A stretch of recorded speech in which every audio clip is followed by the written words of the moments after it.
Channel, beda dari yang lain, kontennya unik selalu bikin pengen nonton. Ya. Praktisi hukum akhirnya tadi abang juga mendatangi PN Jakarta Selatan, lihat langsung proses Dr. Rocky sebagai sakit atas persidangan di kita PS Reservoir. Abang melihatnya gimana bang? Berarti juga ada insiden di kita Mirjani, terus ada persidangan tidak mau keluar dari ruangan, ingin menunjukkan video, tapi kita sedikit spill soal kesaksian Dr. Rocky. Apakah abang melihat dari situ? Nah, ada inti dari ini bisa ada apa sih, sebenarnya ada poin-poin yang bisa meringankan atau memberatkan lah. Oke. Jadi yang pasti saya tadi datang telat ya.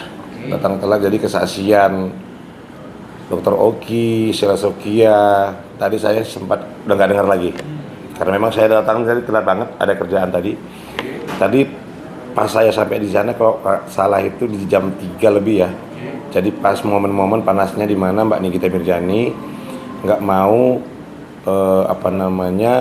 dibawa lagi ke rutan dengan alasan karena ada rekaman suara atau bukti-bukti yang dimintakan ke majelis hakim diputar, tetapi itu tadi kan ditolak sama majelis hakim ya. Itu doang. Tapi kalau masalah kesaksian Dr. Oki sama yang lain-lain tadi aku nggak dengar, jadi aku nggak bisa berkasih pendapat, takut salah. Itu kan abang berpandangan hukum aja. Namanya saksi itu kan harus fakta yang sejelas-jelasnya dan Ya oke. Kalau masalah Dr. Oki, Sheila Sokia pasti itu semua dipanggil sama penyidik. Berarti kan dari awal bahwa mereka ini dianggap mengetahui permasalahan ini ya, sehingga itu kan dijadikan sebenarnya jadi saksinya jaksa, bukan saksinya dari Mbak Nikita kan, ya dong, kan jaksa yang menghadirkan. Nah kalau misalnya nanti saksi ada saat yang meringankan Nikita Mirjani, nanti mungkin masih ada lagi nanti siapa yang dipanggil sama Mbak Nikita Mirjani sama pengacaranya. Menurut saya, pandangan hukum saya gitu. tapi tadi juga ada sedikit argumen-argumen dari JPU untuk mempertanyakan seorang Oki dan akhirnya berdebat juga dengan pihak KNM sendiri. Itu gimana bang secara? Nah itu tadi karena apa? Karena Oki kan pasti diminta keterangannya asal muasalnya perkara ini seperti apa, karena di dakwaan itu kan nama Oki disebut loh. Ya itu. Kalau masalah keterlibatan segala macamnya itu ya lihat nanti bagaimana di persidangan. Kesaksiannya si Oki ini meringankan atau memberatkan Mbak Nikita Mirjani. Tadi perdebatannya memang berupa apa? Aku nggak dengar tadi. Nah, itu ada sedikit spill dari kuasa hukum KNM sendiri bahwa dengan pasal 339 kalau nggak salah. Tapi dalam BAP itu tidak ada yang dipertanyakan dalam pasal itu, Bang. Itu gimana bang? Ya itu sah-sah saja, itu kan hak penyidik. Kan gue bilang kemarin itu penyidik itu kan berhak aja melihat pasal yang mana yang ditentukan yang pas gitu loh. Oke, lanjut dengan kata isu hukum itu hal-hal biasa. Ini kan hukum bang, dan hakim pun juga tadi juga ada saling ego untuk berpendapat. Gimana bang melihat itu juga? Makanya kalau ada masalah di persidangan itu kenapa hakimnya ada 3, ada ketua, ada anggota 2, ya salah satunya memang harus netral jadinya kan, harus ada pertimbangan kan begitu. Itu hal biasa sih dalam persidangan, biasa.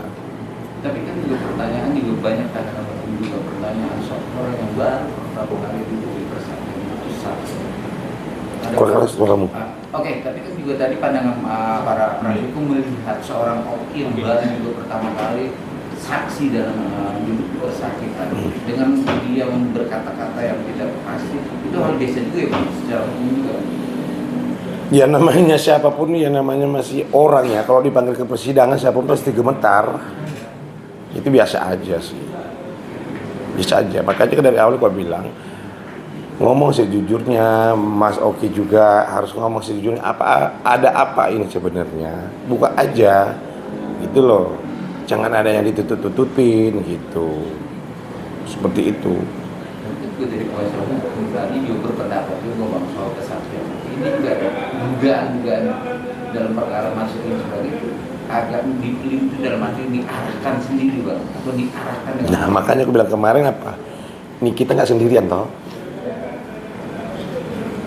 Nikita nggak sendirian toh, makanya Mbak Nikita ya harus juga tadi mencecar Oki gitu loh. Asal muasalnya itu kan pasti ada mereka meeting, rapat segala macamnya toh.